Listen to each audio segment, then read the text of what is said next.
नमस्कार। कभी सोचा है हम इंसानों ने हमेशा से ही रात के आसमान को देखकर क्या सवाल पूछे होंगे? मतलब हम कहाँ से आए?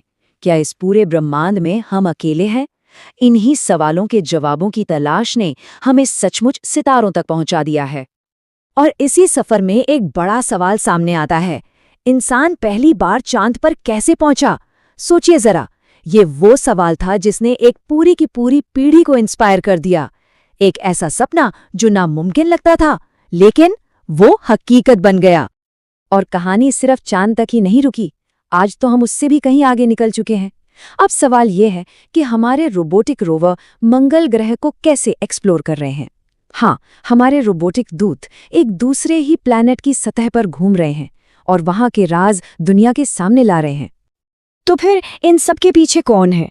चांद पर पहुंचना, मंगल पर रोवर भेजना, ब्रह्मांड के सबसे बड़े रहस्यों को समझने में कौन सी संस्था सबसे आगे है?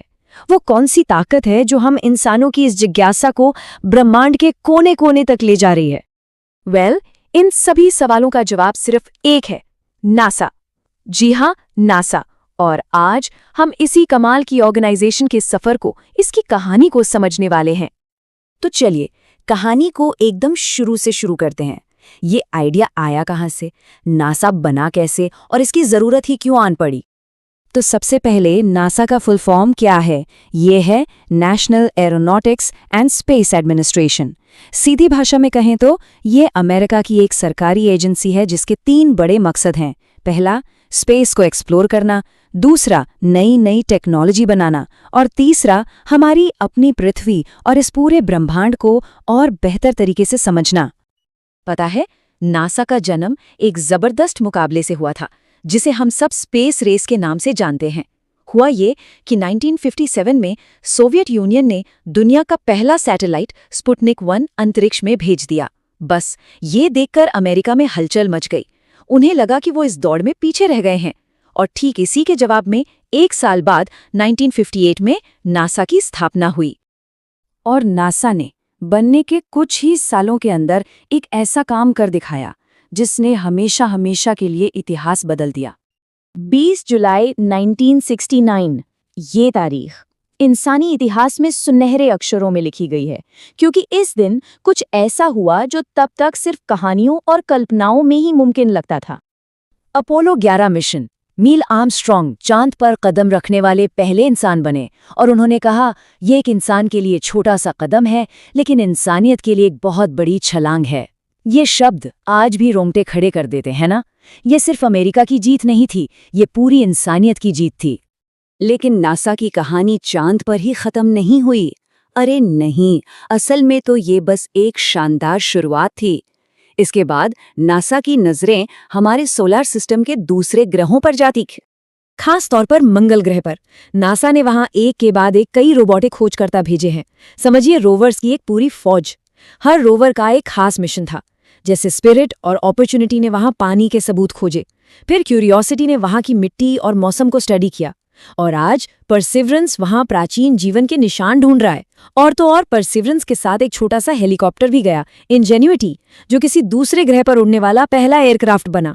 कितना कमाल है! और नासा सिर्फ रोबोट्स ही नहीं भेजता, अंतरिक्ष में इंसानों का एक घर भी है, इंटरनेशनल स्पेस स्टेशन यानी ISS।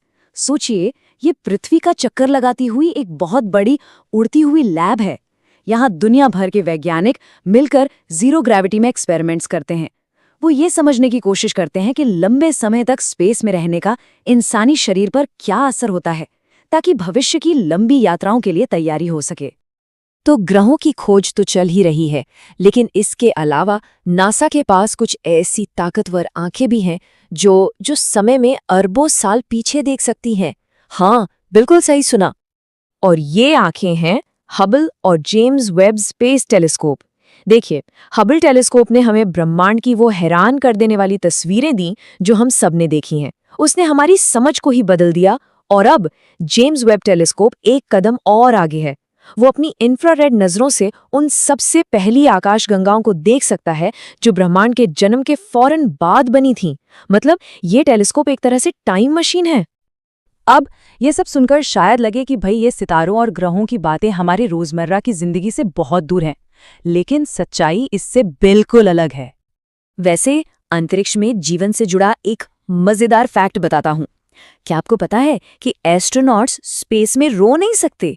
हाँ, क्योंकि जीरो ग्रेविटी में आंसू नीचे गिरते ही नहीं हैं, वो बस आंखों पर एक बुलबुले की तरह चिपके रह जाते हैं।